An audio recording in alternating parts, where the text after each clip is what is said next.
NFL, etc. de volta para mais uma semana. Sobrevivemos ao primeiro episódio, sem muitos haters, ou alguns. Não precisamos dar muitos blocos, né, Wallace? Mas, na verdade, a gente já começa agradecendo a todo mundo que deu feedback bacana pra gente.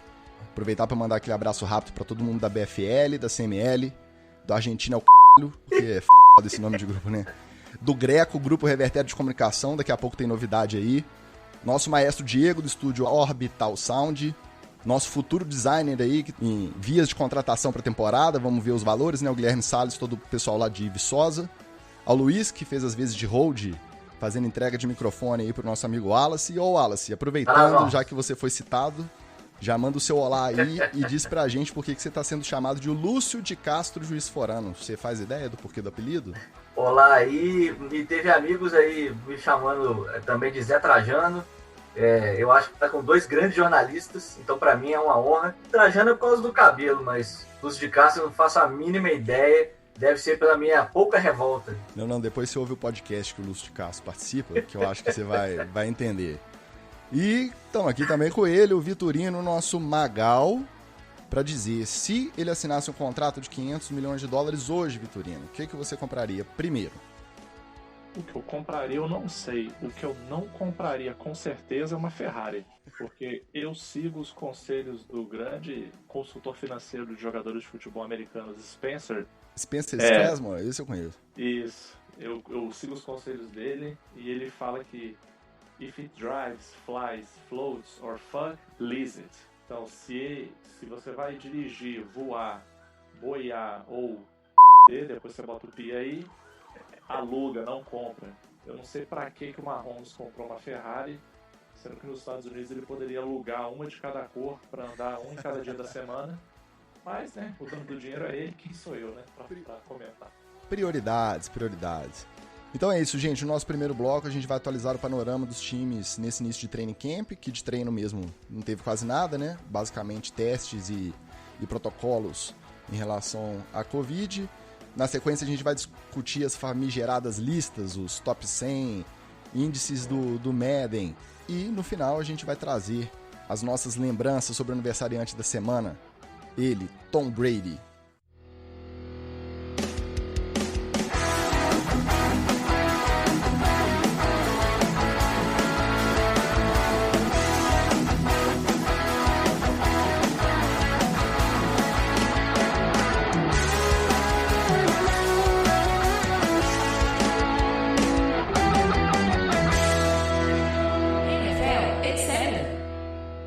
Então vamos lá, começando as notícias do Training Camp, que não tem treino, devia se chamar, sei lá, Test Camp, né, ou Covid Camp, mas alguns jogadores optaram por não jogar a temporada, alguns jogadores protagonistas nos seus times, as baterias de testes diários continuam sendo realizadas, as primeiras atividades registradas em campo mesmo foram realizadas hoje, a gente está gravando esse programa na terça-feira, 4 de agosto, inclusive Tom Brady já foi a campo, meia horinha aberta para a imprensa lá em Tampa.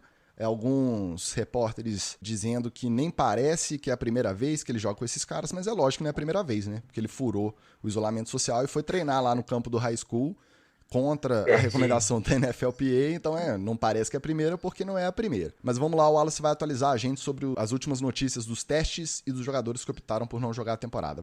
Exatamente. Vamos aqui primeiro com um wide receiver que disputa espaço no time aí, que é o Rashad Bateman, Minnesota, né?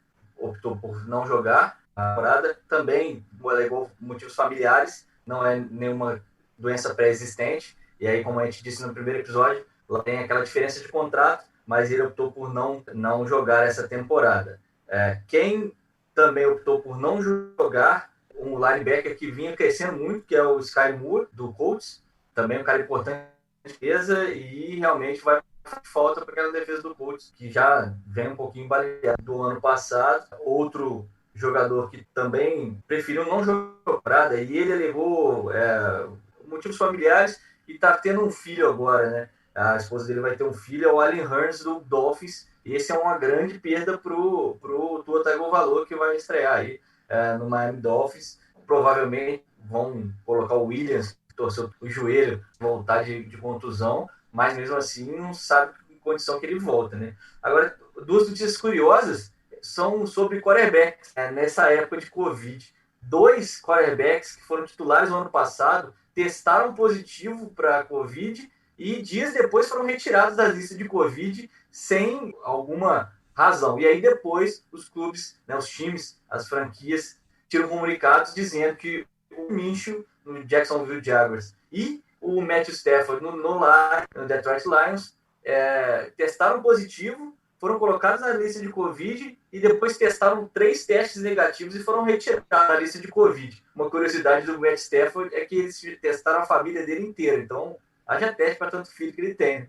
Então, deve ter gastado uma grana aí o Lions. O Matthew Stafford, ele tem uma especificidade aí nesse caso, porque a esposa dele passou por uma cirurgia complexa no ano passado, uma retirada de um tumor benigno no cérebro, e eles acabaram de ter mais um filho também. Em junho, ele teve mais um filho. Então, gerou-se essa especulação se isso poderia motivá-lo a, de repente, ser o primeiro quarterback, né, o primeiro franchise player a se declarar fora da temporada, né, assumindo o acordo que o Sindicato dos Jogadores e a Associação dos Jogadores fez com a Liga, mas veio a notícia de que o teste foi falso positivo. Porque o que acontece?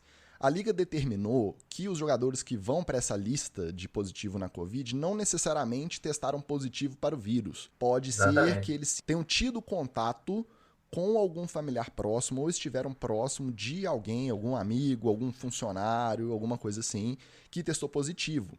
Então, eles deixam a critério do time e do jogador ir a público, se for o caso, e dizer se foi o caso de teste do próprio jogador, né, da própria pessoa, ou se foi relacionado.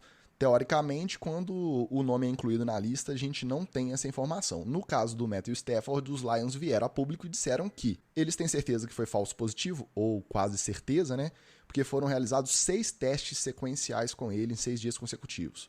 2 negativos, 1 positivo, teoricamente falso positivo, e outros 3 negativos na sequência. Então, assim, pela estatística, leva a crer que foi realmente um falso positivo. Tiveram outros casos aí, o Doug Peterson, o head coach do Eagles, também testou positivo, assintomático, apesar de ser mais velho, né? Ainda não é grupo de risco, 53 anos, tá se sentindo bem. Os treinos ainda estão em fases preliminares, né? Quase nada de campo, então a gente acredita que o prejuízo para os Eagles não seja tão grande, daqui a pouco ele está liberado para voltar.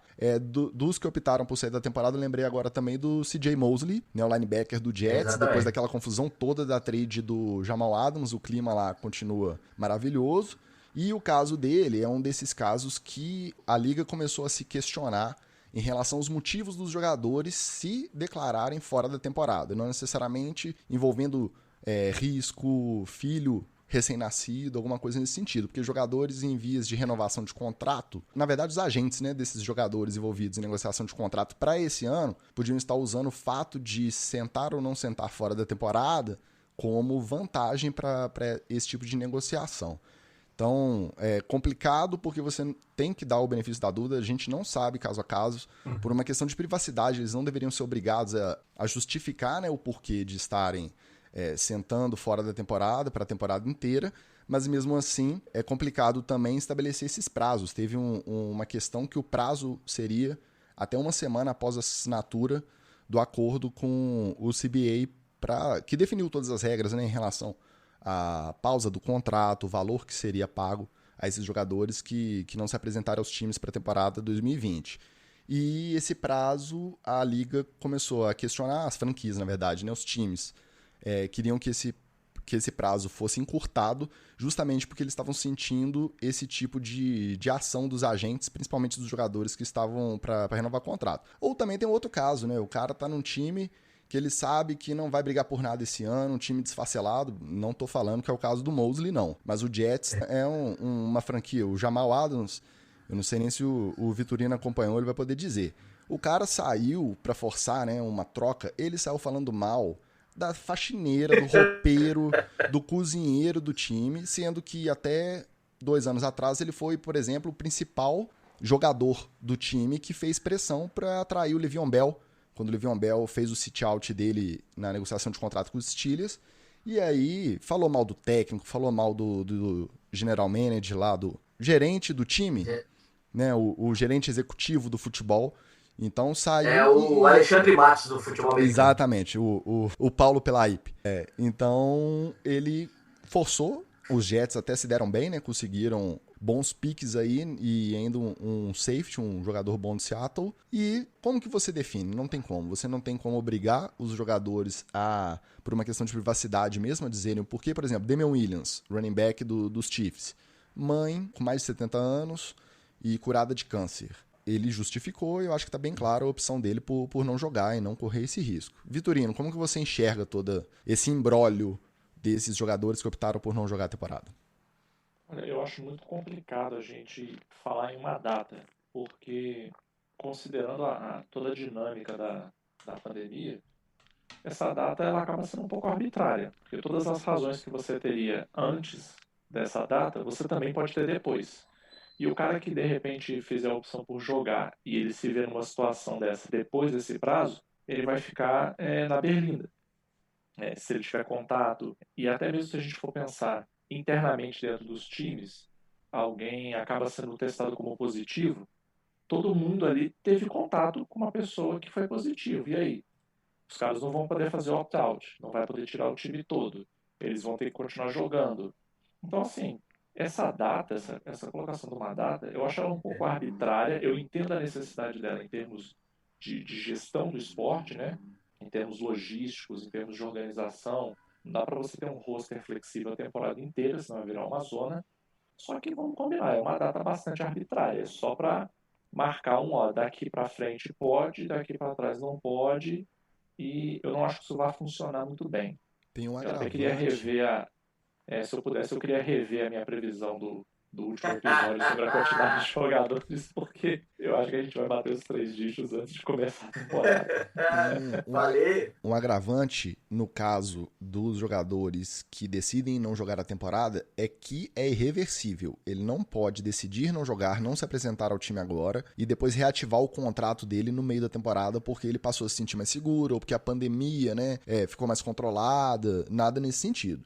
A decisão ela é irreversível. Decidiu não jogar, ele não vai se apresentar ao time, ele vai receber aquele valor estipulado e o contrato vai ser pausado, voltando para o ano que vem se ele fizer o roster final.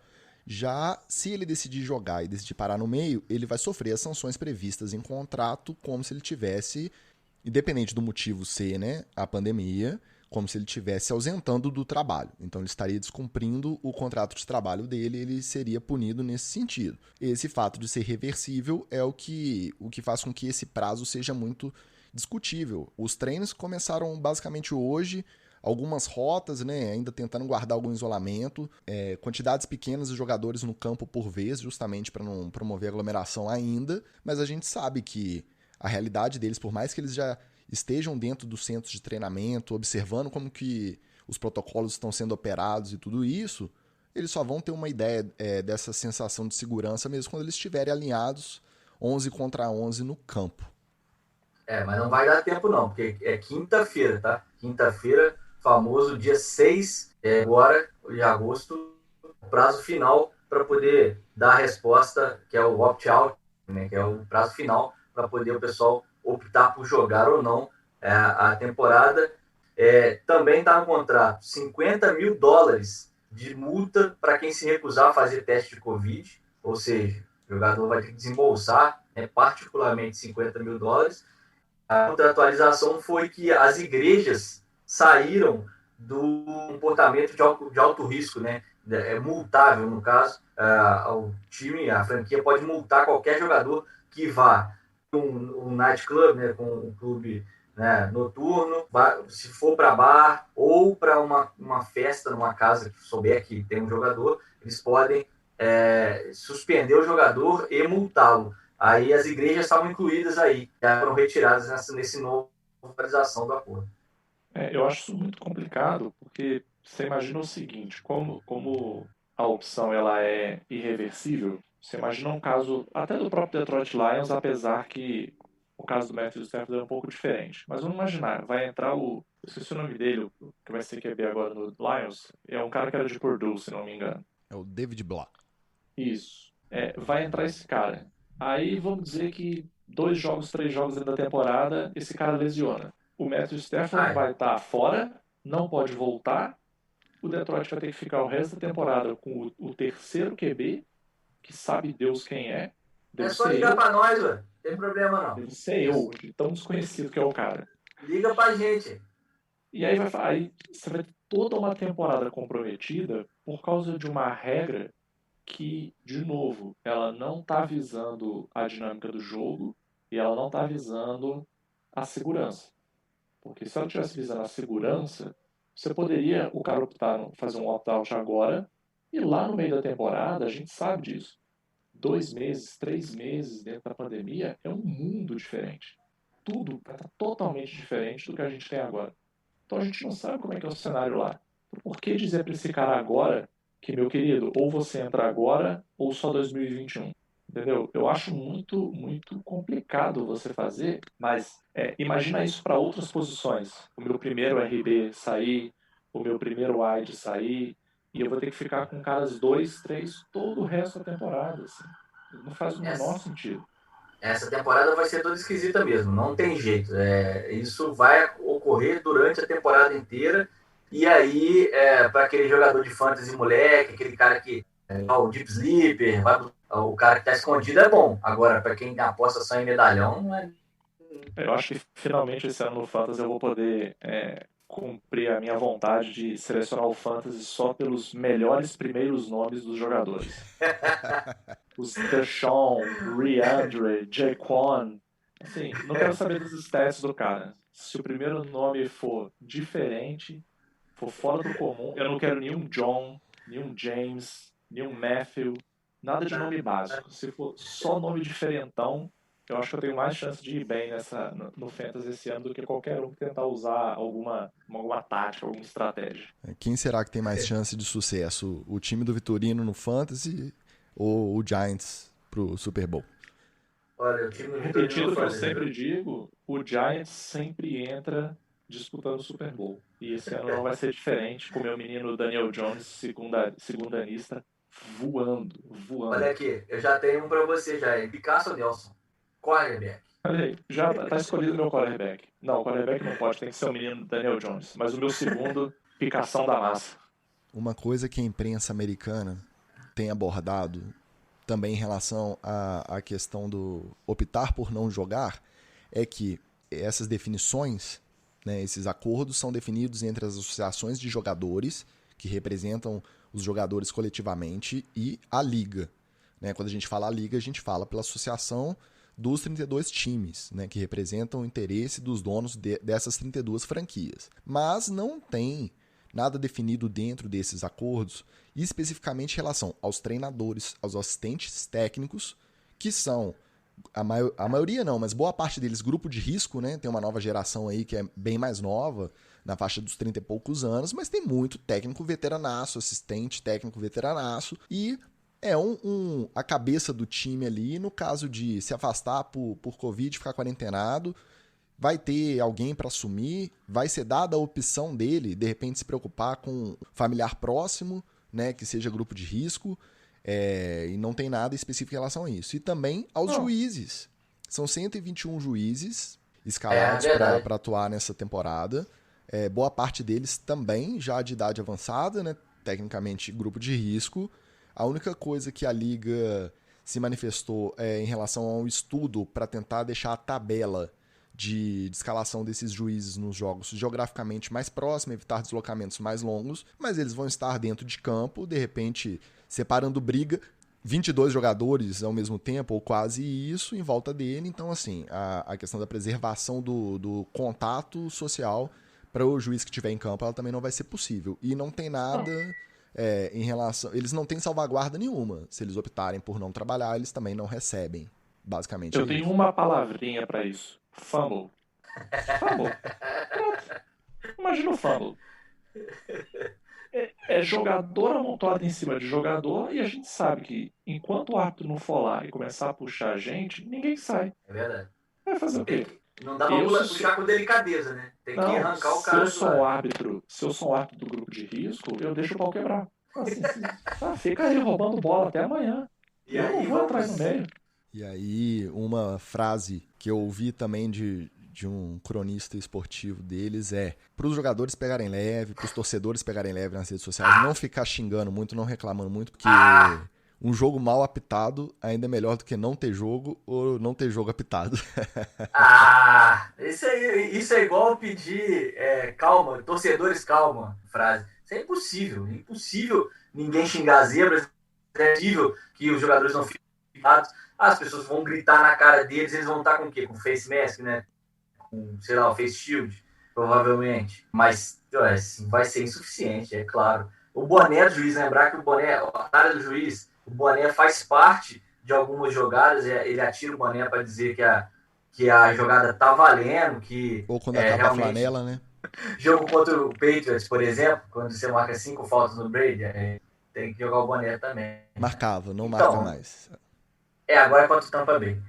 Realmente é difícil, a situação dos juízes é bem complicada mesmo. Aqui no Brasil, para o futebol, resolveu confinando os juízes, né? Em São Paulo, eles estão todos em Atibaia para as finais do Campeonato Paulista, estão todos no mesmo hotel, todos confinados, passando por teste, e isso é contato com as mesmas pessoas. No Rio não foi assim, mas só tinham poucas equipes de arbitragem aptas a apitar os jogos até a final do Campeonato Carioca, mas é impossível no futebol americano você fazer isso e, inclusive, garantir a segurança do juiz. Não sei, não. Eu tenho duas soluções aí que eu acho que são plenamente aplicáveis. Para resolver o problema do fumble, só dá um taser pro juiz. Já vi os jogadores antes. Uma varinha daquela de boi, de tocar eu vou boi. apitar. Teu fumble eu vou apitar. Se eu apitei e não levantou, é taser. Como já tá todo mundo um agarrado no outro, você só precisa acertar um. Você acerta um, toma um choque de tabela e pronto.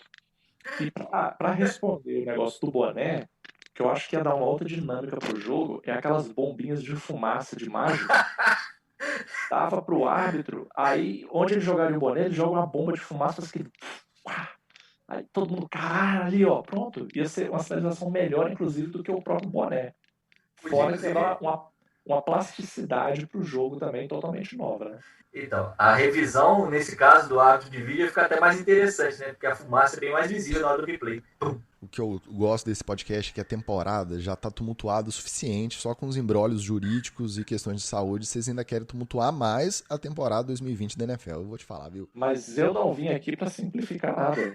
Eu só vim aqui para atrapalhar mais. Quem quiser simplificação, repito, tem vários podcasts aí que simplificam, explicam.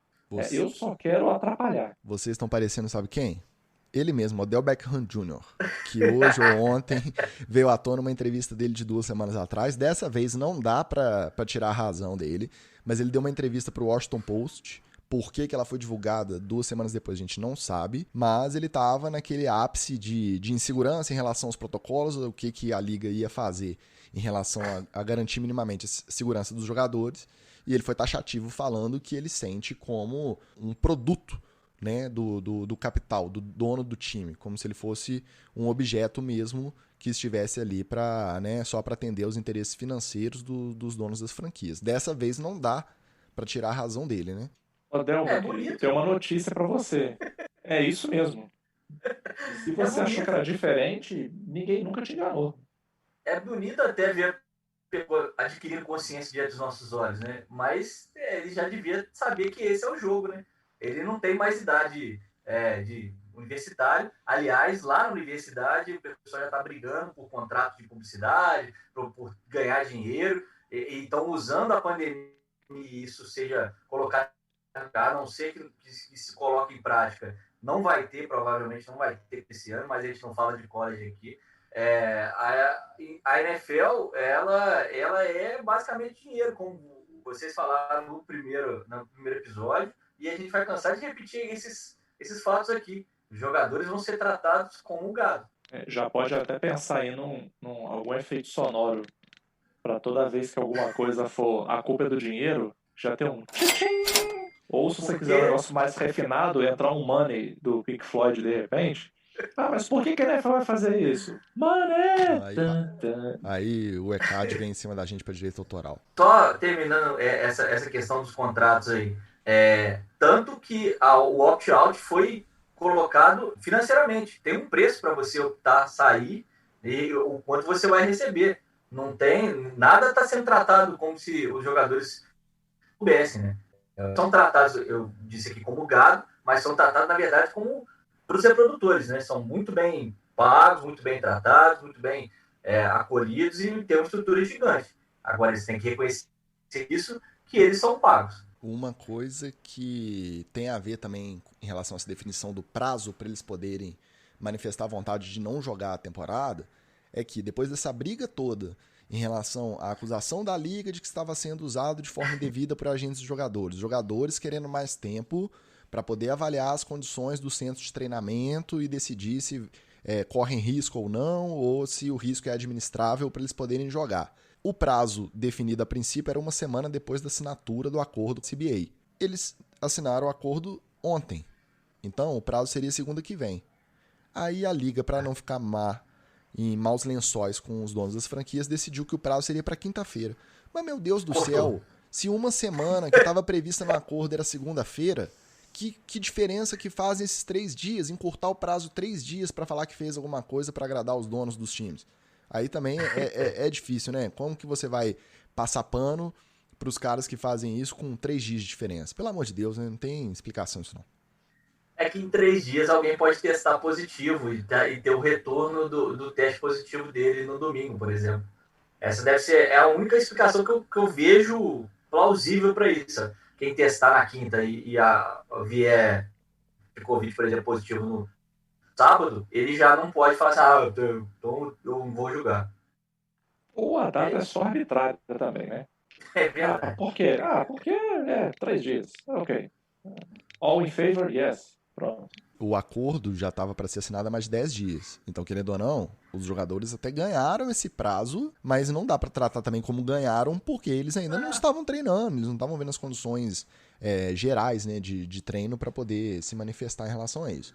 A lógica desse seria o final do training camp, porque aí você teria noção do quanto foi o contágio entre os times, semanas para poder estudar isso, de como é que é, a equipe que respeitou o isolamento, a equipe que não respeitou o isolamento, quem ficou de dentro, quem ficou de fora. Você teria diversos casos para estudar, né? Teria um leque maior de tempo e de casos para poder estudar e, inclusive, o jogador tá. Mas, obviamente, os donos das franquias iam arrancar os cabelos, porque no final do training camp eles iam ficar um monte de jogador. Então, realmente, não dá para poder contar com o bom senso de ninguém. A partir do momento que não tem como estimar quantos jogadores vão optar por não jogar a temporada, isso pode encerrar a temporada de um time inteiro antes dele começar. Porque se 4 jogadores de uma mesma posição, ele não vai conseguir reposição a tempo, né? Entre o final do training camp e começar. Ele não vai ter condição de contratar para garantir um mínimo de qualidade com o que ele tinha. Então, assim, tem os dois lados? Tem. Mas esse prazo aí é brincadeira. Não que isso seja ruim, né? Em alguns casos de alguns times, eles não entrarem em campo nessa temporada aí.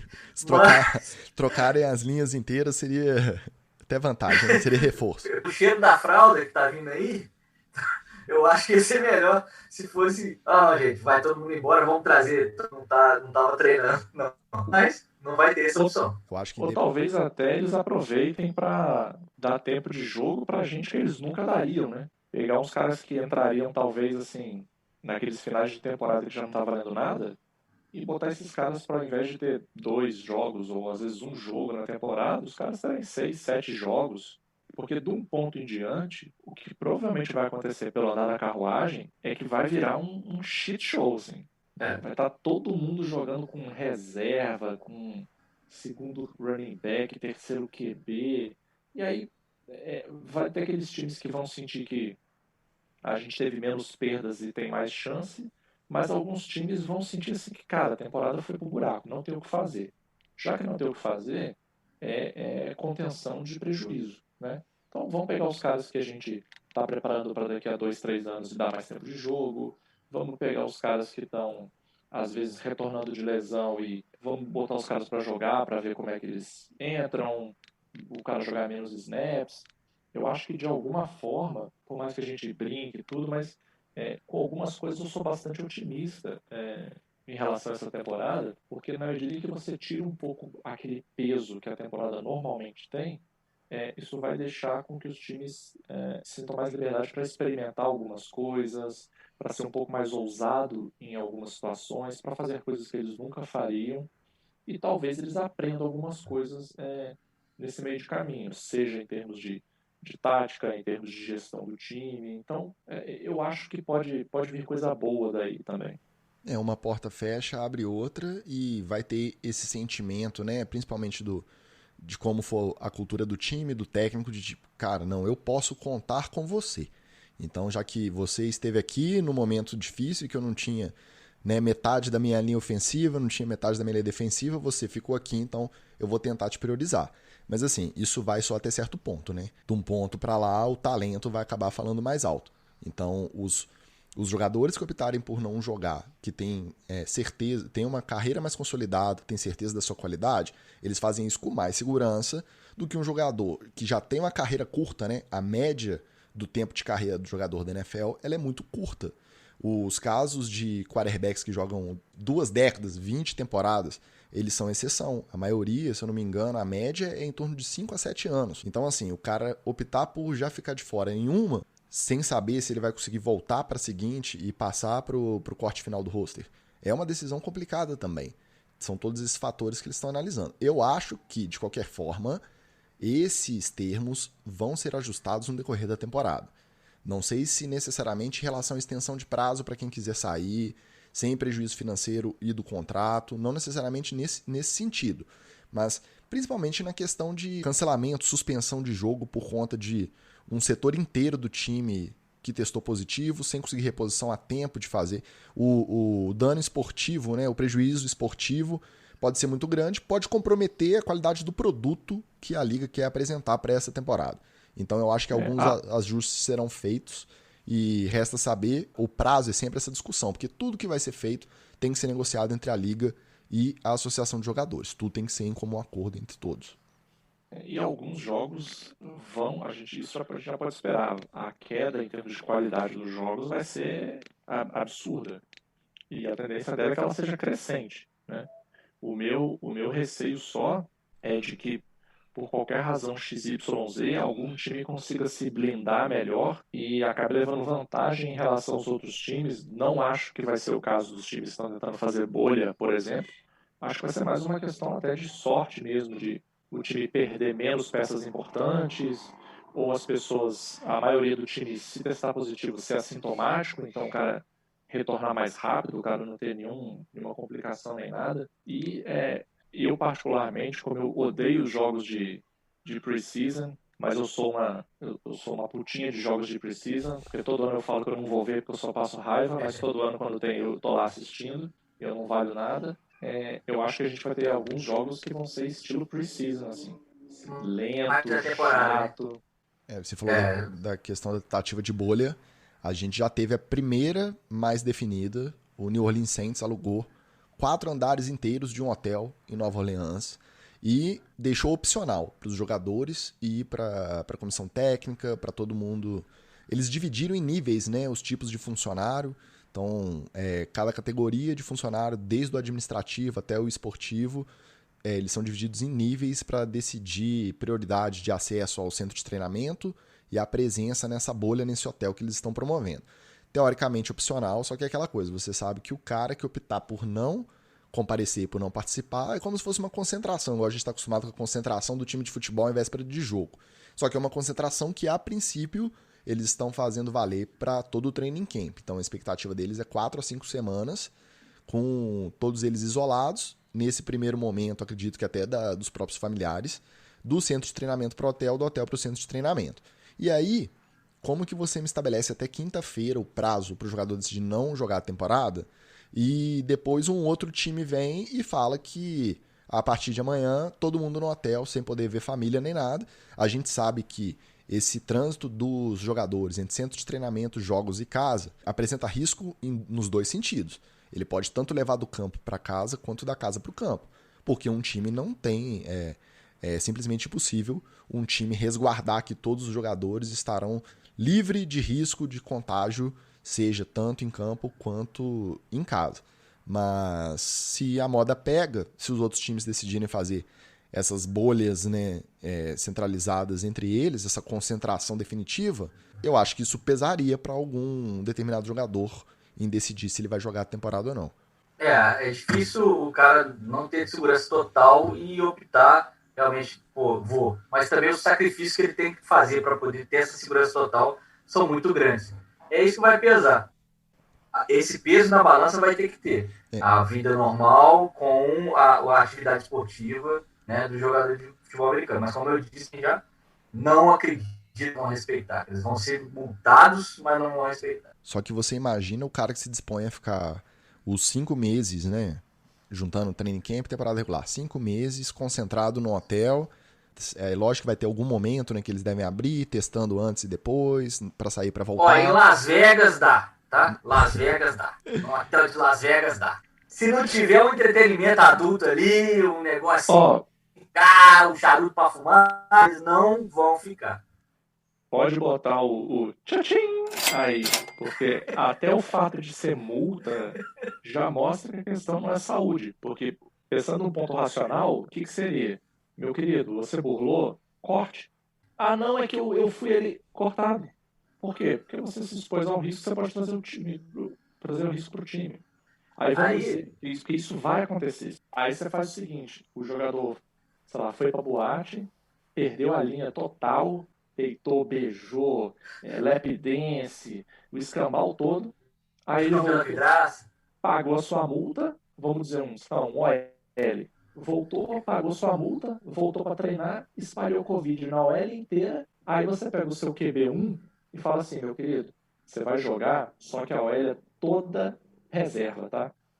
Mas a gente recebeu 100 mil da multa, pode ficar tranquilo. Se você machucar, a gente dá metade da multa. É exatamente por isso que eu acho que não funciona a questão da bolha rígida para a temporada inteira. Porque você imagina o cara que fica 4 meses dentro do hotel, não só, né, para preservar a saúde, mas garantir que o time não vai ter perdas esportivas em relação a isolamento de contaminados.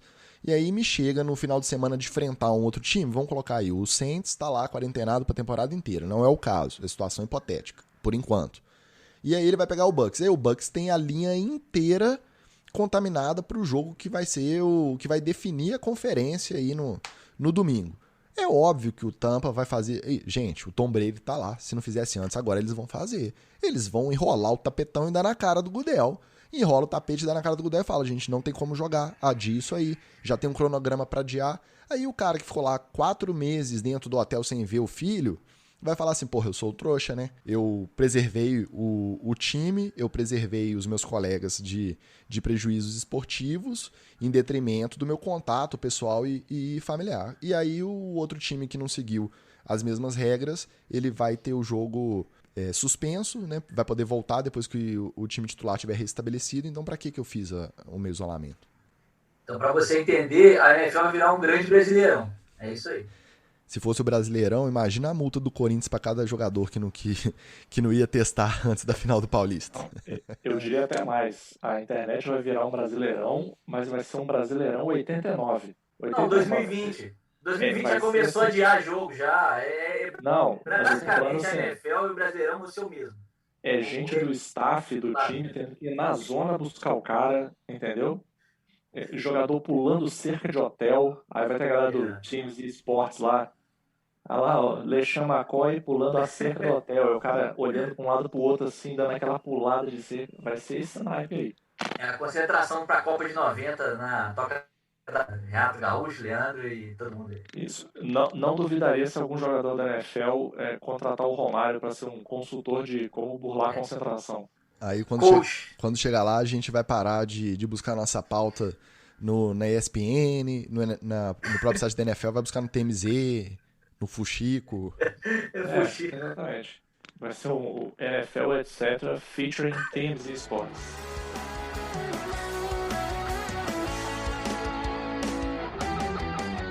Então, gente, chega de falar de Covid, de pandemia, de teste. Vamos falar de coisa boa, ou não, né? Vamos ver. De coisa polêmica, com certeza. Opa! TechFix. Rankings, listas, a BuzzFeedização da NFL.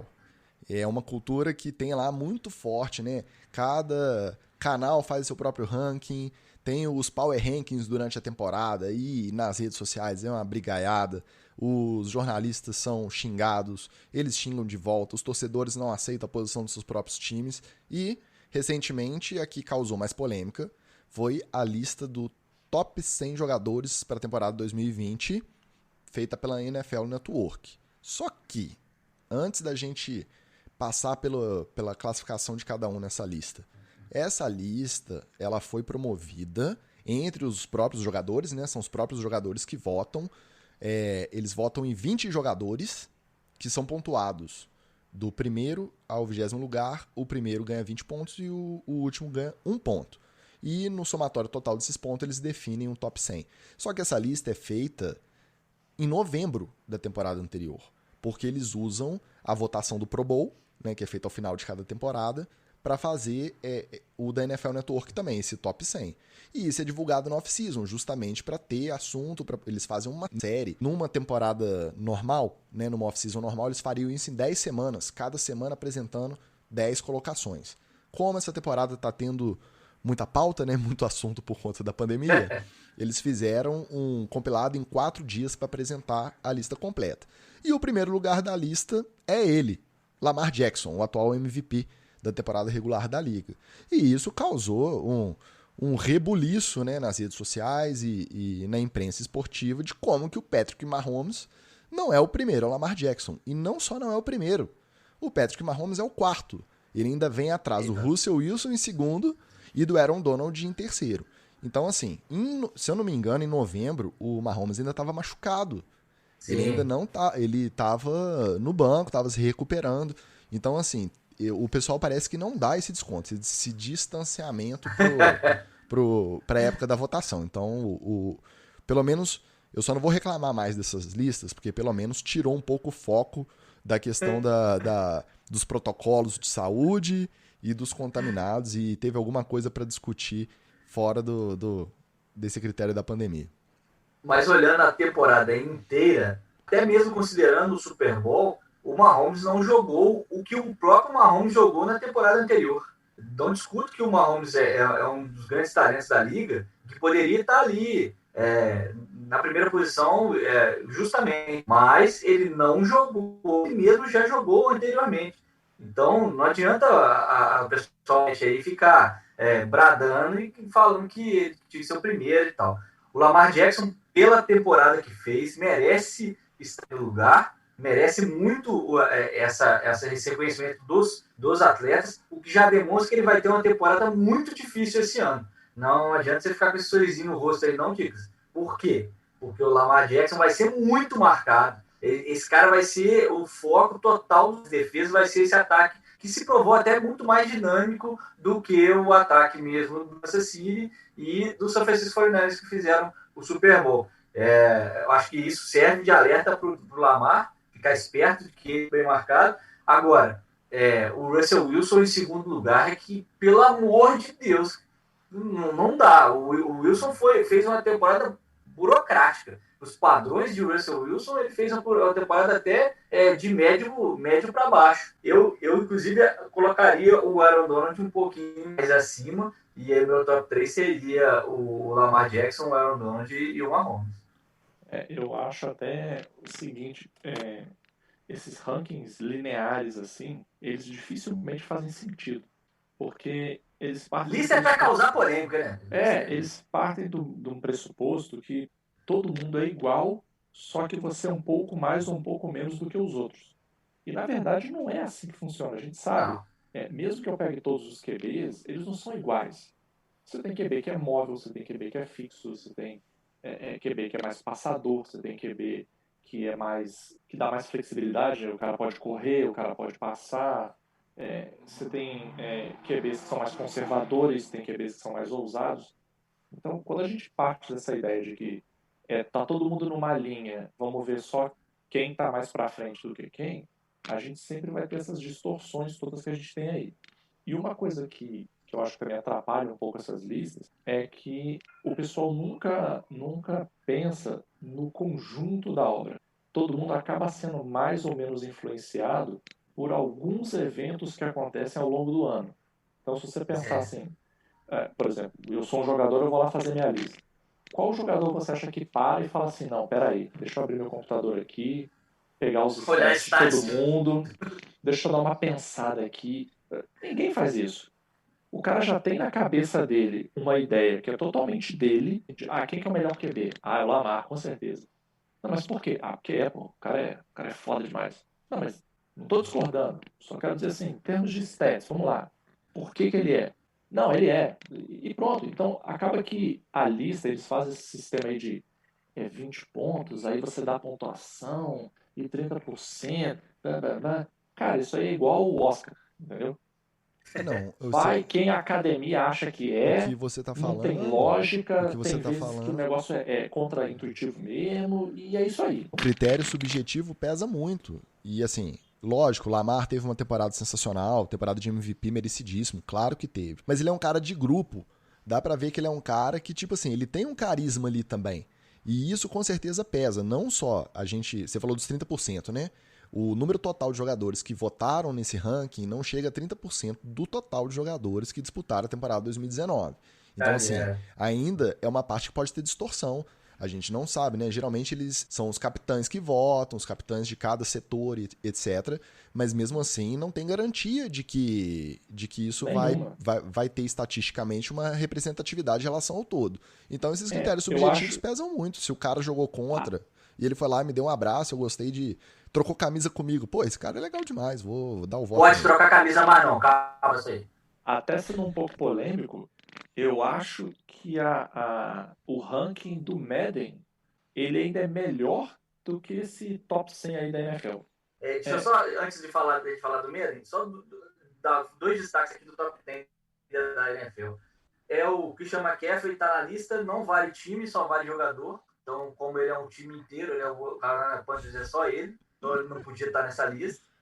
E outro cara que devia estar um pouco mais para cima, Derrick Henry, que também levou o Tennessee Titans nas costas, mas ele teve a ajuda luxuosa do nosso menino grande ex-quarterback do Miami Dolphins, o Ryan Tannehill, que depois que saiu de Miami, obviamente resolveu jogar futebol americano, e aí a gente sabe que com o Titans que surpreendeu quase todo mundo essa temporada. Antes de você dissertar, fala aí pra gente o que é o Madden, se a gente pode falar que é o FIFA da NFL e como que são definidos esses critérios, que também teve uma polêmica danada nas redes sociais, nessa vez dos próprios jogadores, né? Nenhum Não jogador dá pra, acha que ele foi avaliado plenamente no Madden. não dá pra falar que é o FIFA porque não tem o PES, né? Não tem concorrente dele pra mostrar, né? Não tem o outro jogo de exatamente. futebol americano. Então só tem um que é franqueado. Não, eu acho o ranking do Madden melhor porque, primeiro, eles consideram mais os stats do jogador ao longo da temporada, na hora de montar o perfil de cada um. Tem um pouco de subjetividade? É claro que tem, porque eles sabem que aquele é um produto que precisa ser vendido e se os stats de algum jogador botarem ele muito abaixo e isso tiver um impacto negativo no grupo, eles vão mexer de algum jeito para o cara dar uma melhorada. Mas em termos puramente de construção do ranking, além do ranking do Madden ser mais complexo, né, porque vai falar de velocidade, né, ele tem vários critérios, não é só o jogador é o terceiro, é o quarto, é o 18º, é o nono, né, tem uma série de critérios que acaba compondo, eu acho que acaba sendo um ranking melhor. É claro que não tem nenhum ranking que seja suficiente. O futebol americano é muito complexo, tem muitas variáveis para você observar, e essa questão de quem é melhor, quem é pior, isso é mais para galhofa de ficar discutindo, né? Para bater na mesa, falar que botar o dedo na cara dos outros, do que efetivamente para dizer que alguém é melhor ou que alguém é pior.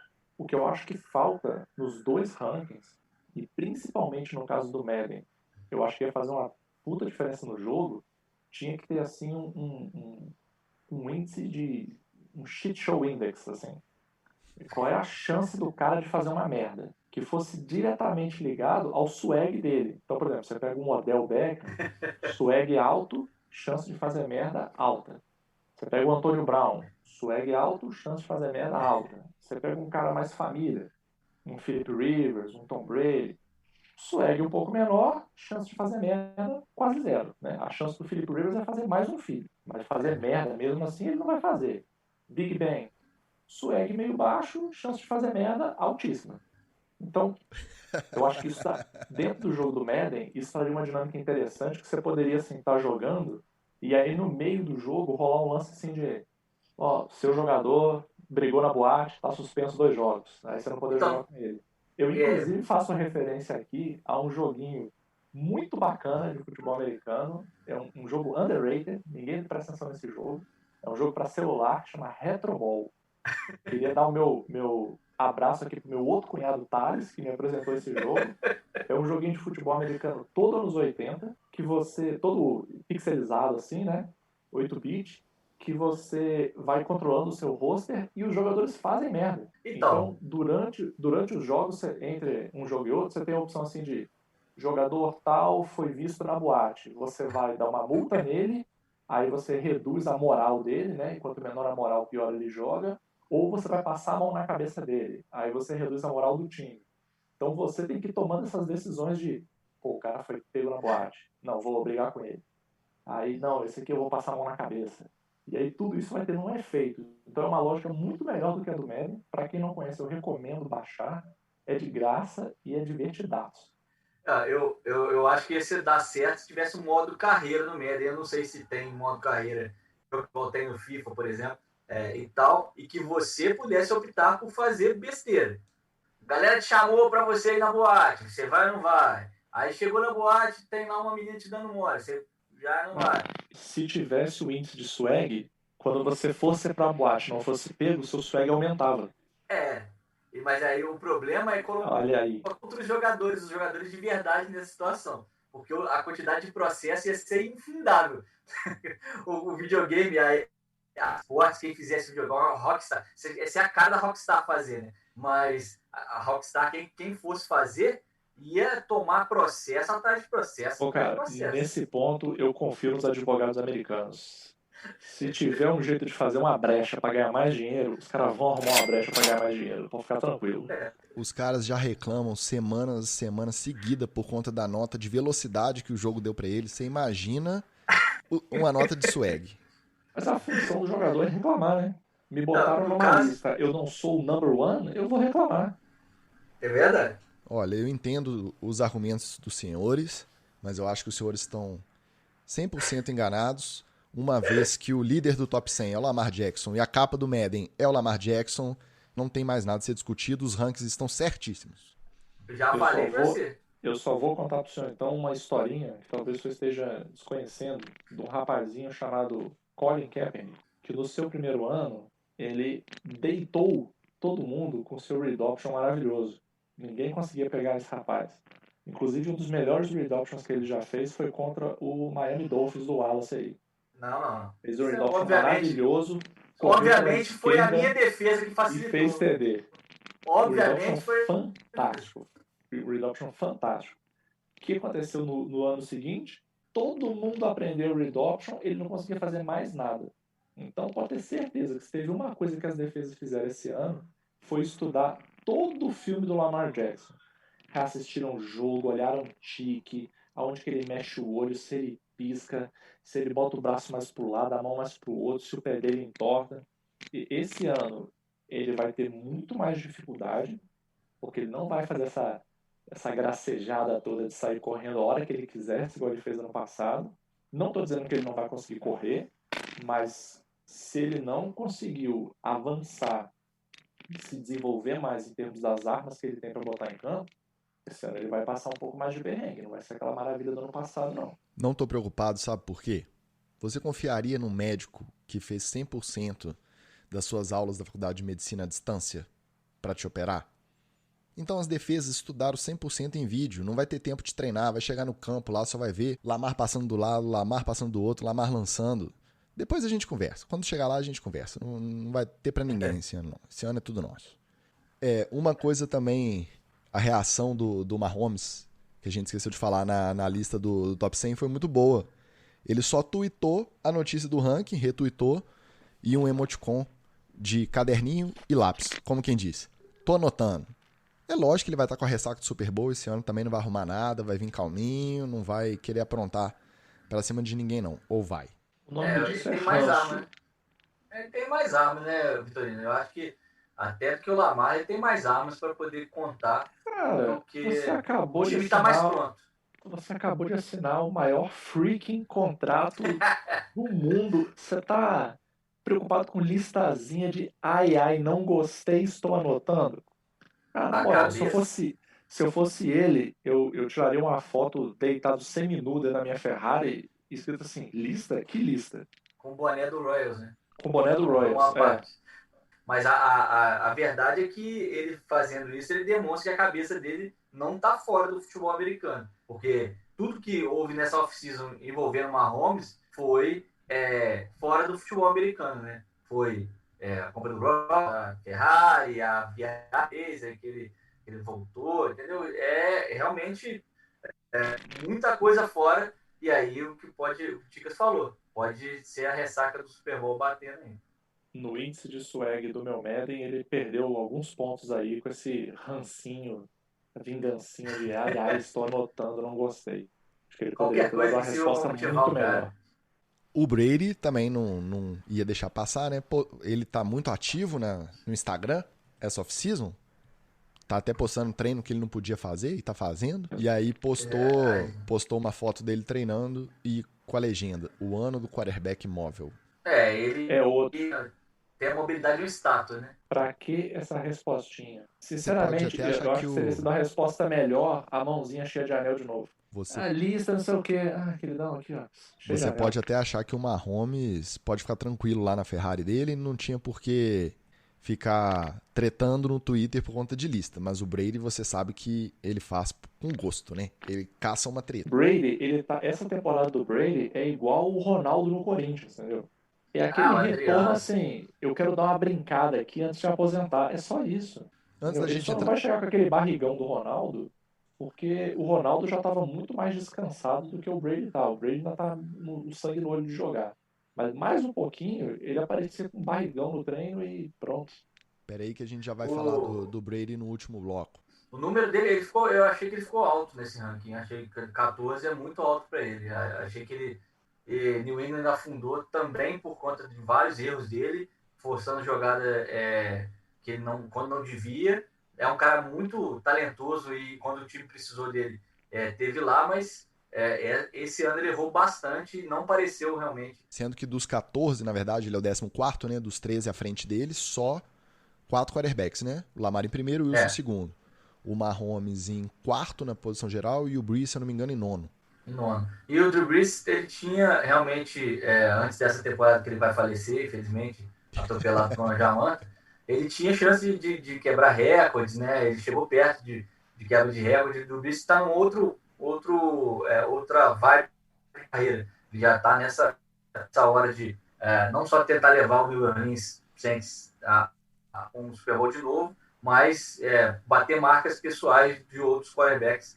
Então, o Brees sendo anão, com todas as vantagens que ele tem, ele realmente, temporada atrás de temporada, vai mostrando que merece ainda ser titular, tá na elite. Esse ano deu uma revezada com o Tyson Hill lá, mas parece que não vai pegar realmente é um cara que assumiu mais o posto do próprio Tom Brady, que esse ano deixou a bola cair.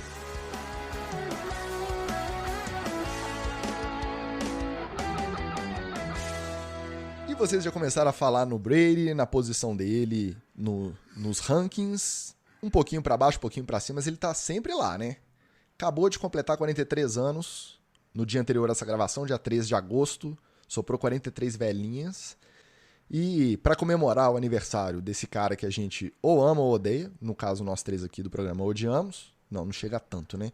A gente admite as qualidades, mas a gente gosta de odiar o cara, porque foi o cara que foi dominante enquanto a gente começou a se interessar pela NFL. No meu caso, eu comecei a assistir pelos idos de 2008, 2009 e tornei torcedor do Ravens justamente na final de conferência de 2011, em que os Ravens foram justamente eliminados pelo Tom Brady. Tava 23-20 para os Patriots e a gente teve um field goal de poucas jardas, se não me engano 20 e poucas, ou no máximo 30 e poucas, do Billy Cundiff, que depois não arrumou nada, né? Aquele chute que o cara erra e depois Não arruma mais nada na NFL. E também porque veio o Justin Tucker logo no ano seguinte, né? O GOAT dos Kicks. E aposentou mais cedo o Billy Cundiff.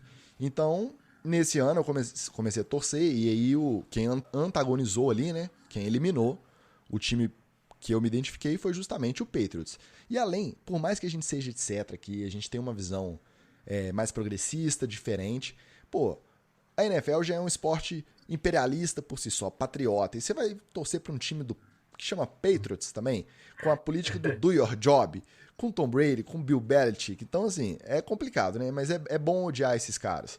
Mas o melhor foi que no ano seguinte, numa sequência improvável do Joe Flacco, doutrinando os adversários. Você sofreu, hein, Ticas? Pelo amor de Deus. Na semi de conferência, eliminamos a melhor campanha, né, da AFC, o Broncos do Manning, no Mile High, que tinham o milagre de Mile High, né, o estádio do Broncos, o Mile High Miracle, recepções e passes improváveis. E eu falei, já eliminamos o Broncos do Manning, não é possível, jogando tudo fora de casa, vamos para Massachusetts, vamos para New England, a gente não vai ganhar do Brady lá. E aí tinha outdoor, né, com contagem regressiva para aposentadoria do Ray Lewis, que já tinha anunciado que seria a última temporada. E chegamos lá e não teve nem, se não me engano, foi 28-10 ou 23-10, 28-13. Foi uma vantagem grande, não deu nem pro cheiro.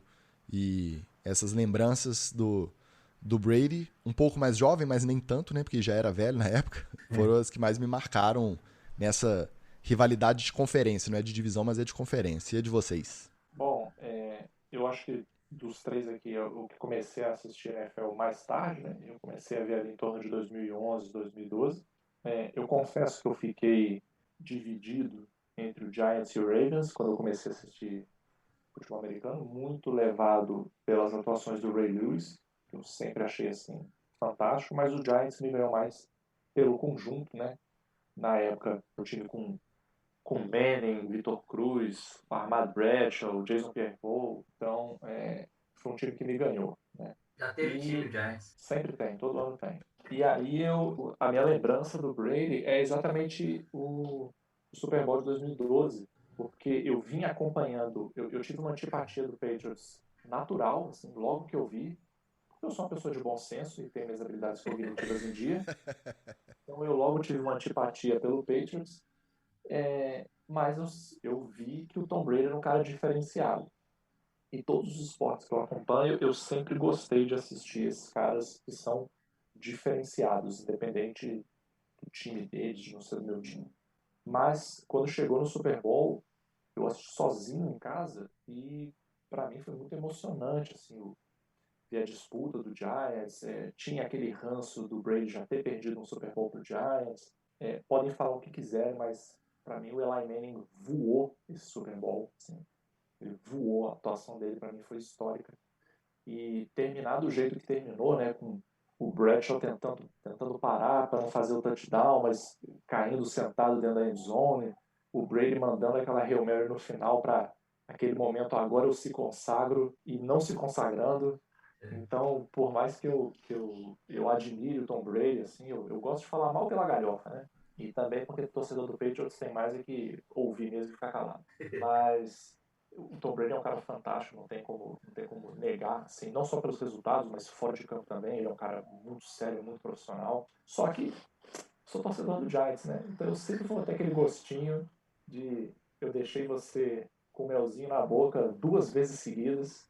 E não tem nada, não tem 6 anéis, 12 anéis, 20 anéis que vão recuperar aqueles 2 que você perdeu para mim. Então, beijos do pai Eli Manning para você. Eu lembro da estreia, né? Eu sou mais antigo aqui. Eu lembro literalmente da estreia do Tom Brady, né? Na NFL, ele ainda em 2000 ainda.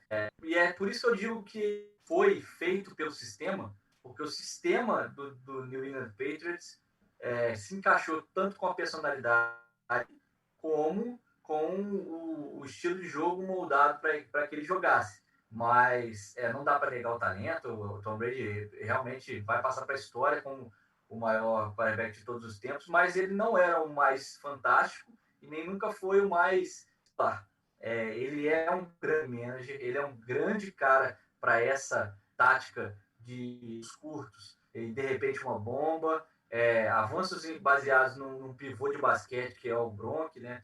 Na força física, deixar a defesa fazer o trabalho dela e deixá-lo em condições de executar, dar a estocada final. Ele era um cara que não decepcionava nessa época, e eu digo que era um cara que não decepcionava, porque na temporada passada, por exemplo, decepcionou. Quando a faca em alguns jogos lá, ele não viu. Mas eu lembro da estreia dele, e é um momento que me marcou bastante. Ele entra para poder perder do Lions. O Lions estava ganhando de 30-0, o negócio. Era um negócio assim. O jogo terminou 34-9 pro Lions, e entra o Brady, ele lança uma bola tipo Eli Manning, dois recebedores para poder o cara pegar, lança um completo, mais curto, uma interceptação. Esses são os 3 primeiros passos do Tom Brady na NFL. Ele foi o número 199 a ser draftado, né? Ou seja, lá atrás, ele é um dos últimos a ser draftados no draft de 2000. E aí, na temporada seguinte, ele entra no lugar do Drew Bledsoe numa podre danada. O Drew Bledsoe machuca a clavícula e o pulmão, tem até perfura a mão. A galera operar o Drew Bledsoe, ele sai, e aí ele leva o New Patriots pro Super Bowl. E aí vira o Tom Brady, esse cara essa máquina de jogar futebol americano. E o Bill Belichick também espertamente observa, esse rapaz tem o talento suficiente para poder levar o New England a outra conquista, a voltar de novo a ser campeão na NFL. E aí ele, inclusive, dispensa o Bledsoe no final da temporada, que é algo que eu achei mais. Era um cara que eu gostava também. Então, assim, eu tenho algumas birras com o Tom, além dele ser o grande rival do meu Miami Dolphins na mesma divisão. Então, de cima do Brady, eu posso lembrar mais recente que teve até Flea Flicker do Miami fazendo rugby para poder ganhar o jogo do New England Patriots e deixar o Brady chupando dele. Mas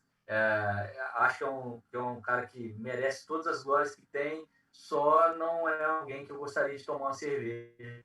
Eu acho até que tem uma coisa que é inegável em relação ao Brady, que é quando a gente pensa na liderança que o QB exerce dentro do time, a principal prova de liderança são os momentos que o time tá no fosso, né? O time está com um jogo ruim, está perdendo de 3, 4 posses de bola, você sente que o ataque está desacreditado, a defesa está exausta, porque às vezes está em campo o tempo todo, e tem pouquíssimos caras na liga que conseguem reverter esse tipo de situação. E eu não digo só reverter em termos de resultado. O cara consegue reverter a mentalidade do time para jogar.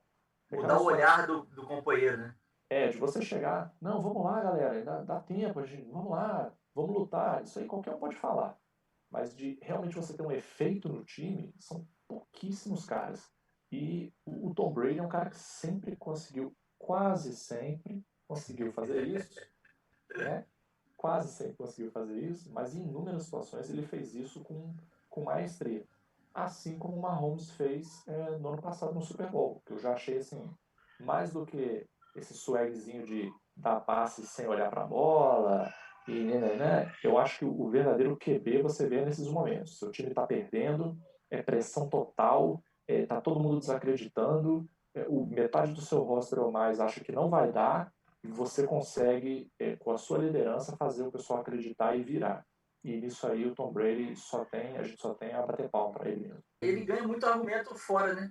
Quando ele faz as atitudes dele fora de campo, fora da temporada e fora do dia a dia dos treinos, são muito nesse sentido. Ele se cuida, ele é obstinado por forma física, ele é obstinado por ganhar, e ele é tão obstinado por ganhar, que ele abriu mão do salário várias vezes para que o New England fizesse o cap. Ele renovava por menos para poder trazer um outro jogador. Então ele sabia realmente qual era a importância do New England Patriots. Vamos ver como é que vai ser agora no Tampa Bay, que jogaram no New England. Se ele construiu essa estrada e essa história até chegar lá, no Tampa Bay, literalmente jogaram os times dele e falaram assim, meu querido, ganha aí. Não, e por mais que seja um sistema muito bem, talvez o sistema melhor azeitado em relação a time, a jogadores em cada posição, a playbook, obediência e hierarquia dentro do time, né? A voz dos veteranos, a chamada das jogadas, por mais que a gente saiba de tudo isso, é muito impressionante a gente sentar para assistir um Super Bowl. Eu acho que foi a minha maior perplexidade desde que eu acompanho a NFL, você sentar e assistir um 28-3 virar o jogo, virar o placar e dar o título para os Patriots na prorrogação. É uma coisa muito absurda. E é uma coisa que você acha que é o famoso hoje sim, hoje não, hoje não, hoje sim. Por mais que você saiba da mentalidade, de toda a qualidade do cara dentro de campo e do time, é uma coisa que quando você assiste acontecer ao vivo na frente dos seus olhos, você fica perplexo. Eu acho que foi a minha maior perplexidade e não tem tanto tempo isso. Então ele já não era o cara atlético, ele já não era o braço forte, ele foi o cara da mentalidade mesmo, conseguiu segurar a moral de um time perdendo de 28-3 num Super Bowl, na maior vitrine, né, do esporte que ele pratica no mundo, e fazer os caras não desistirem e correr atrás do placar, virarem o placar e sair com o anel. É impressionante. Com a mãe no meio do tratamento de câncer, né? Ainda tem essa. Como o Vitorino falou muito bem, ele consegue fazer isso nos companheiros e nesse Super Bowl ele mostrou que ele consegue fazer isso nos adversários também. Então, que é transformar o cara que está jogando para ele num tigre, num cara que vai para cima, não importa a condição do adversário, e nesse Super Bowl ele imprimiu medo na defesa do Falcons. Então, foi realmente impressionante. Aliás, é uma das últimas grandes performances de um time que você vale a pena para poder mostrar para lá, falar assim, ó, isso é futebol americano, isso não acontece todo jogo, mas é o que é capaz o esporte, esse Super Bowl aí. Acontece mais do que no futebol, por exemplo, né? O futebol começou 2-0, filho, pode sentar, vai ser isso aí mesmo. É verdade. Quando a gente fala da mentalidade, da postura dele, da atitude, eu estava ouvindo mais cedo a entrevista do LeSean McCoy, Shady McCoy, mais uma arma ofensiva do Tampa Bay para o Brady poder utilizar durante a temporada. E ele deu uma entrevista falando que, por mais que ele já tenha enfrentado inúmeras vezes o Brady, estar do lado dele, não do lado, né, com uma certa distância ainda, dentro de campo, mas vendo ele trabalhar, que é uma coisa que realmente impressiona. O McCoy é veteranaço da liga, né, muitas temporadas no currículo, e falou que olha pro lado e que ele parece um general, que ele comanda o ataque como um sistema mesmo, como se fosse uma tropa, e que é admirável. Tudo bem que no final, como o Vitorino fala sobre o swag, né, ele falou, tô aqui, tô na Flórida, o tempo tá bom, Tom Brady é meu quarterback, eu quero mais o quê? Agora, o Wallace, você falou que você não gostaria de tomar uma cerveja com ele. Ele também não gostaria de tomar uma cerveja com você, mas não é porque ele não gosta de você, porque provavelmente ele não toma cerveja. Agora, com o Mahomes, você gostaria de tomar uma cerveja? Ó, não confie em quem não toma cerveja. Com o Mahomes eu gostaria de tomar uma cerveja, eu gostaria de comprar uma Ferrari, não, eu gostaria de comprar uma Ferrari dele. Rolezinho de Ferrari, então você já não apoia. Não dá, eu acho que eu não saio. Eu até entro na Ferrari, para sair vai ter que chamar um guincho para poder tirar de dentro dela. Mas é um cara que parece bacana mesmo e parece que tá curtindo a vida e curtindo ser o hype, um dos maiores hypes da temporada, o seu time com o Kansas City Chiefs. Mas eu acho que ele está numa virada na carreira.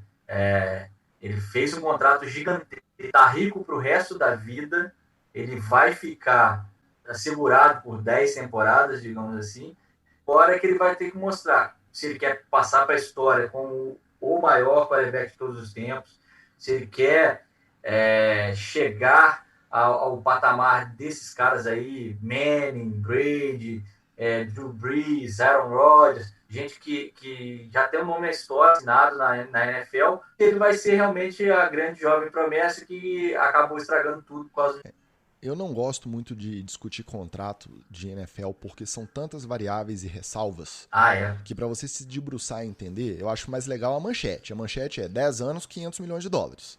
Essa é a manchete, é com ela que a gente trabalha. E a gente trabalha também com participação no time de beisebol da cidade e comprou uma Ferrari. Pô, beleza. São concretos. São concretos. E, na verdade, ele tem uma relação muito próxima ao beisebol, né? O pai dele jogou profissionalmente. E eu acho que, além disso, isso conta muito com a relação dele com a cidade, com a relação dele com o time. Porque, da mesma forma que a gente citou que o Brady aceitou lá atrás um salário que seria abaixo do que o que seria cogitado para ele, né? Em relação aos números totais dos contratos. Por quê? Porque todos os times têm o cap, têm um teto salarial. Então, se você gasta muito com o quarterback, vai faltar dinheiro para você colocar armas ao redor dele. Então, o contrato do Mahomes, ele impressiona, só que, apesar de pandemia, apesar de uma queda de receitas para esse ano, a tendência do cap, do teto salarial, é sempre aumentar. Então, por mais que tenham ressalvas, por mais que tenham todas aquelas... Deve ter um monte de letrinha pequena e asterisco no rodapé do contrato, a gente sabe que no longo prazo, caso esse contrato se cumpra até o final, ele é mais favorável ao Kansas City Chiefs do que ao Mahomes. Essa é a visão geral. Mas é claro que a manchete é muito legal, né? 500 milhões de dólares, 10 anos, e uma Ferrari e uma participação no time profissional de beisebol da cidade. É isso que eu estava dizendo. Se no final, se o Chiefs for contar esse contrato até o final, ele provavelmente, o Mahomes virá um dos maiores de todos os tempos, ele vai ter um dos maiores de todos os tempos, um cara talentoso pra caramba, a preço de banana. Realmente, se você não reajustar esse contrato a, digamos, proporcionalidade os contratos dos próximos quarterbacks que vão entrar na liga e os próximos defensores que vão entrar na liga vão superar esse contrato em muitos milhões de dólares. Vitorino, quem termina a carreira com mais anéis? Brady ou Mahomes? Difícil. Assim, eu gostaria muito que fosse o Mahomes só para esses fãzinhos de Patriots e Brady's Ads aí parar de ficar falando esse argumento assim de mas ele tem 6 anéis. Então, só por esse fato eu já gostaria que fosse o Mahomes. Mas, sinceramente, eu acho que o Mahomes, assim como o Brady trouxe uma outra dinâmica para o jogo, considerando a época que ele entrou e ao longo da carreira dele, eu também acho que o Mahomes traz uma outra dinâmica para o jogo. E não estou falando só de read option, não é. Eu acho que ele tem várias amostras de que ele é um cara diferenciado. Ele é muito novo e ele conduziu o time dele para uma virada no meio de um Super Bowl. Ele se mostrou um cara muito conectado com os jogadores dele. Então é um cara bom de vestiário, vamos dizer assim, né? Ele parece, apesar de ter comprado uma Ferrari ao invés de ter alugado, um cara muito sensato. E então eu acho que os indícios que ele traz são muito bons de que ele vai ser um cara tão singular para o esporte quanto o Brady foi. Quanto o Brady né? Porque ele não morreu. Agora... Talvez até mais, porque se a gente for pensar, antes do Brady, os quarterbacks de destaque, que ficaram famosos, eles não tinham essas características que o Brady tem. Então, acho que o Brady também ele criou um novo patamar em termos do que se espera de um quarterback para ele ser uma estrela, e eu acho que o Mahomes vai, se não igualar, ele vai superar isso aí. Eu fiquei espantado com o tanto que o Mahomes jogou sem a principal arma, que é o Tyreek Hill, como ele voltou jogando. São bem difíceis para um QB novo como ele é. Então, ele realmente é diferente mesmo. Nessa aí eu vou ficar com o Brady com mais anéis, porque o Mahomes com mais anéis significa necessariamente que o Lamar Jackson terá menos anéis. Então, exatamente. Deixa uns 2, 3 no máximo, vai revezando aí, cada ano um, estabelece essa rivalidade aí, lembrando os velhos tempos de Manning versus Brady na AFC, deixa o Brady com 6 lá e a gente fica atrás, dividido, que tá bom para todo mundo. E agora a gente vai ter na verdade, em vez de ter só uma rivalidade de 2, a gente vai ter uma rivalidade de 3, né? Porque a gente sempre vai estar falando de Lamar Jackson, Patrick Mahomes e Daniel Jones. Sempre vendo ali quem tem mais anel, quem chega mais no Super Bowl, então eu acho que dá toda uma dinâmica nova, entendeu? O podcast virou de comédia? Eu não sabia, não. Você não entendeu, Vitorino, é porque o Jones está na NFC, é outra conferência, então a rivalidade dele... entendi. O Nick Foles, Gordon Minshew, pode escolher. Não, quando começa assim é melhor a gente encerrar, porque... O papo já está caminhando numa direção um tanto quanto equivocada. Ficamos assim, Vitorino. Alguma dica, algum jabá? E até semana que vem. Não, assisti a 5ª temporada do Last Chance U. Achei bem bacana. Ela tem menos crime, menos treta do que as outras temporadas, mas tem o head coach mais carismático das 5 temporadas. Então eu recomendo para quem não assistiu assistir. E uma coisa que aconteceu comigo, não sei se eu sou lesado, mas eu recebi um aviso. É uma possibilidade. Eu recebi o aviso da Netflix de que ia sair a 5ª temporada, mas eu não recebi o aviso de que saiu a 2ª parte da 4ª temporada. Então, quando eu acabei de ver a 5ª, ele já engatou no primeiro episódio da 2ª parte da 4ª temporada. Aí eu falei assim, pô, Netflix tá dando pau, não é possível. Quando eu fui ver, eu falei, eu não vi isso aí. Aí agora, então, eu tô vendo a 2ª parte da 4ª temporada que eu não tinha visto. Eu voltei pro Pirates e tô vendo agora. Se aconteceu com você também, bem-vindo ao clube. É bom que você tenha mais uma temporadinha aí de Last Chance U pra ver. Se você é uma pessoa normal, que consegue ver as coisas na ordem, então Last Chance U acabou pra você. Isso aí é por conta do sucesso de Dark, idas e voltas no tempo. O algoritmo da Netflix agora tá fazendo isso com a galera. Falou, Wallace. Até semana que vem. Um abraço, Chicos. Um abraço, Vitorino. Dá uma dica pra galera aqui. Ver o filme do Brian Banks, Um Sonho Interrompido, que chama... Na verdade, no Brasil saiu Banks, Um Sonho Interrompido, que conta a história de um cliente que se envolve numa acusação falsa de estupro, ainda quando estava no high school, e depois só consegue a liberdade agora em 2012, só consegue ser, na verdade, a liberdade completa em 2012, e ele joga pelo Atlanta Falcons a temporada 12 e 13, e era até então o jogador de defesa mais velho a pegar como calouro numa equipe profissional na NFL. Vale a pena, a história é muito legal, tem uma atuação muito boa do Aides Roge, que é um dos atores negros mais em ascensão em Hollywood. Tem o Greg Kinnear também no filme, bem bacana, sobre direitos civis, porque tem uma entidade que cuida até hoje da defesa de inocentes quando você não pode pagar nos Estados Unidos. Tem essa entidade que o Greg representa o criador e presidente dela. Tá todo mundo vivo até hoje, legal, parece bem legal. Confira a história de Brian Banks. Então não vou dar dica não, porque as 2 dicas já foram ótimas. A NBA voltou, o Brasileirão tá voltando, tem muita notícia do Training Camp. Então vou deixar só as nossas redes sociais, o NFL _etc no Twitter, NFL etc tudo junto no Instagram, e o nosso e-mail NFL etc podcast@gmail.com. Fica assim, até semana que vem. Alô!